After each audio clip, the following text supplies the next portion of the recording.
ভাই, আপনি যখন ফেসবুক ইউটিউব নিয়ে কাজ করবেন তখন কিছু মানুষ আপনাকে দেখে হাসাহাসি করবে, ভাববে যে আপনি পাগল হয়ে গেছেন।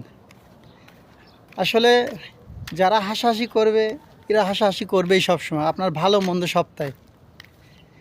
তাই আশেপাশের মানুষের কথায় কান না দিয়ে আপনি যদি কাজ করে যান তাহলে দেখবেন একদিন আপনি সফলতা হবেন। আর সফল হতে গেলে ভাই কষ্ট করতেই হবে। কে কি বলল বা না বলল এগুলো দেখার সময় নেই। আপনি আপনার চেষ্টা চালিয়ে যান, দেখবেন একদিন সফল হবেন। আপনি যদি মানুষের কথা শুনে থেমে যান তাহলে কিন্তু ভাই সফল হতে পারবেন না, কারণ সফলতা আনতে গেলে অনেক কষ্টের।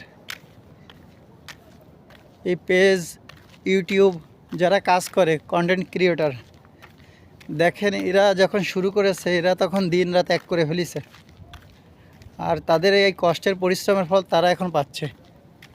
তারা এখন প্রচুর টাকা ইনকাম করে। অতএব যদি ইনকামের চিন্তা করেন তাহলে অবশ্যই কাজ করতে হবে আর প্রচুর পরিশ্রম করতে হবে, তা না হলে এমনিতে সফলতা আসবে না। তাই থেমে থাকবেন না কেউ, ভালো থাকবেন।